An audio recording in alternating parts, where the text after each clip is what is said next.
These may be kids' movies, but we still can't believe they did that! Welcome to MsMojo, and today we're counting down our picks for the top 10 dumbest decisions in children's movies.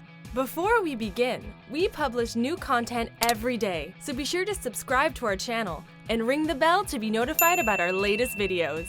For this list, we're looking at ideas, arrangements, and/or decisions that weren't very smart or well thought out. We won't be looking at any animated Disney characters, as both Disney heroes and villains already have their own lists of terrible decisions. Number 10. Letting the cat into the house. The Cat in the Hat. No, I should go. I should let you and the fish have all your fun conjugating verbs, cleaning a room, doing long division. No, you have to stay. All right, I'll stay. If you're at all concerned about keeping your house clean and free of debris and destruction, it might not be the greatest idea in the world to let the giant talking cat with the devilish grin into your house, no matter how bored you might be. This cat should not be here. He should not be about. He should not be here when your mother is out. Come on, kids. You gonna listen to him? He drinks where he pees. Unfortunately, that was a lesson that Conrad and Sally's mother never got around to teaching them, leading to disastrous results. Though the kids eventually convinced Mike Myers' Cat in the Hat to clean up the mess, the whole thing could have been avoided if they had just decided to read a book or maybe play a board game together. Number 9. Kidnapping Baby Bink. Baby's Day Out. You can't get much dumber than the three criminals in Baby's Day Out. For whatever reason, these three buffoons thought they could get away with kidnapping and ransoming back the baby of a rich Chicago family, despite that scheme not having worked for a long time. Not only is their plan terrible, but the trio couldn't be more incompetent, letting the baby get away almost right away. Quiet! You're gonna wake up the baby! The baby's on the roof! The criminals spend the entire remainder of the movie trying to get the baby again, before he's found and returned home while the criminals are arrested. You're surrounded. Throw down the boo-boo.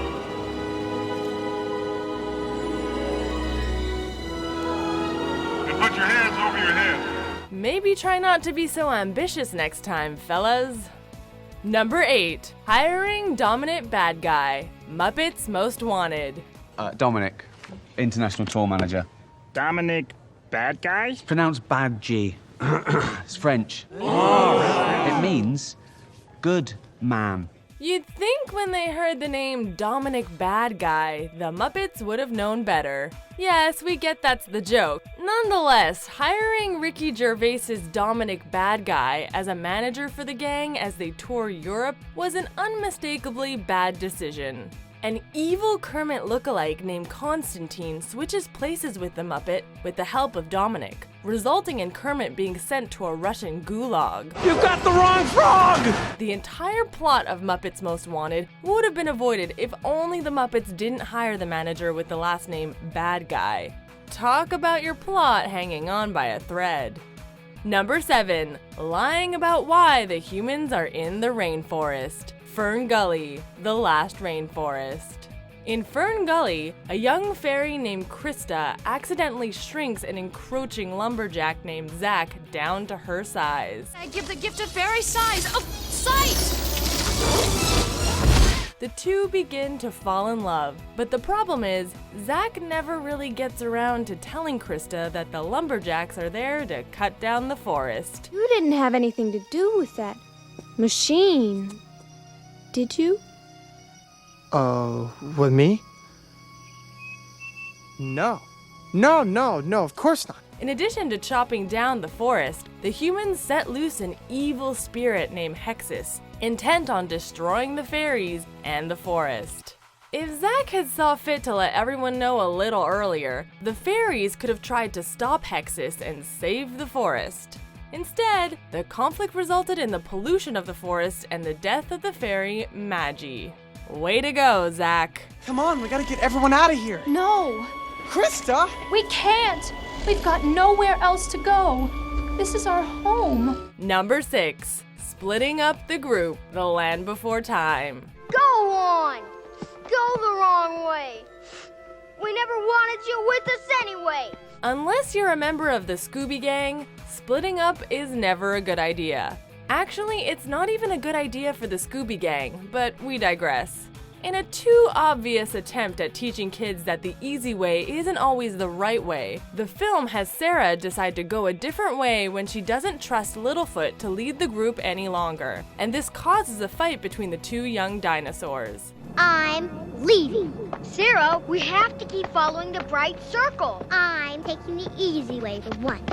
But it's the wrong way! The rest of the group sides with Sarah, and Littlefoot is left to go on his own way. When the other dinosaurs get into trouble, Littlefoot returns to save them, proving his way was the right one all along. Littlefoot! They're getting Littlefoot! Hang on, I'm coming! Number 5. Eating the Apple. Oz the Great and Powerful. We've heard enough stories to know that when someone offers you an apple, you may want to double check that they don't mean you any harm before taking a bite into it. One bite is all it takes. One bite, and your world will change forever.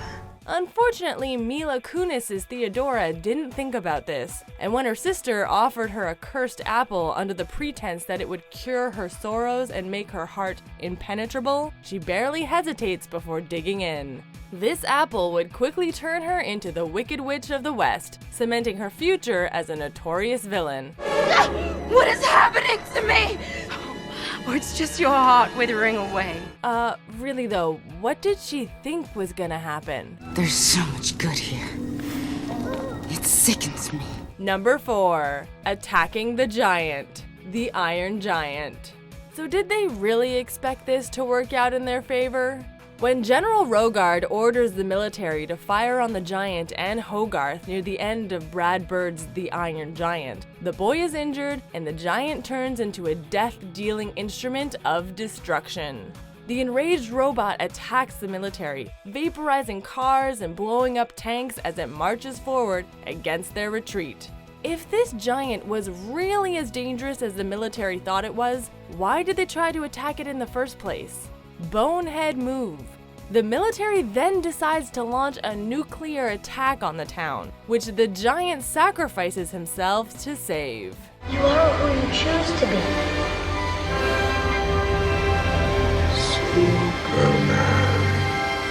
Number 3. Leaving a human for a bee. Bee movie. This one really defies all logic, even the cartoon kind.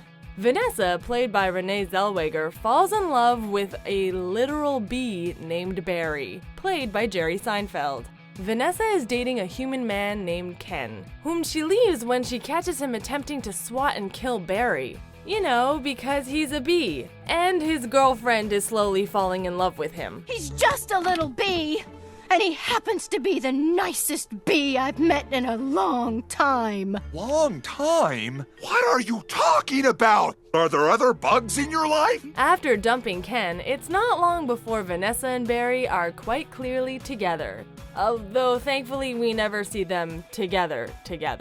It's really no surprise that this entire movie has become a popular meme.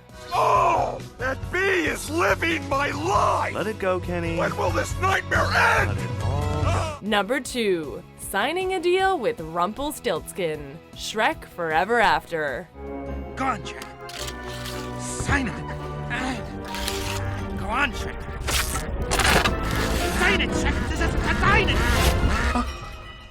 You signed it? In Shrek Forever After, the reclusive ogre finds himself making a deal with Rumpelstiltskin to allow himself to be a real ogre again for a day. Shrek signs this deal knowing that in return, he has to erase one day in his past from existence. To make the magic work, you gotta give something to get something. In this case, you gotta give a day to get a day. That's all. The little con artist tells Shrek he can take a day from when he was just a baby, and Shrek tells him to pick any one. The evil Rumpelstiltskin, of course, picks the day Shrek was born, causing him to disappear once his day as an ogre is over. You took the day I was born. No, Shrek. You gave it to me. With Rumpel having taken over control of the kingdom, Shrek forced himself into another tricky situation that could have easily been avoided. Before we reveal our top pick, here are a few honorable mentions. No! Please! All of this so you could sneak in and take the pearl? Well, that's it. The very last one. That may stop you. Number 1. Not heeding Hiccups' warning. How to Train Your Dragon. They're not what we think they are. We don't have to kill them. After the pleading and begging of Hiccup with his fellow Vikings to make peace with the dragons instead of attacking them, the decision of the Vikings to move forward with their attack on the dragon nest inevitably goes poorly. When the Vikings awakened the great evil dragon known as Red Death, most of them probably realized that they'd made a mistake by ignoring Hiccup. Odin, help us. Thankfully, Hiccup and Toothless were able to take care of the situation, or it would have been the end of the entire village.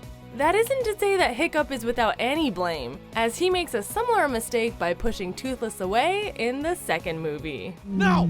Get away from him! Go on, get out of here! Do you agree with our picks? Check out these other great clips from MsMojo and be sure to subscribe and ring the bell to be notified about our latest videos.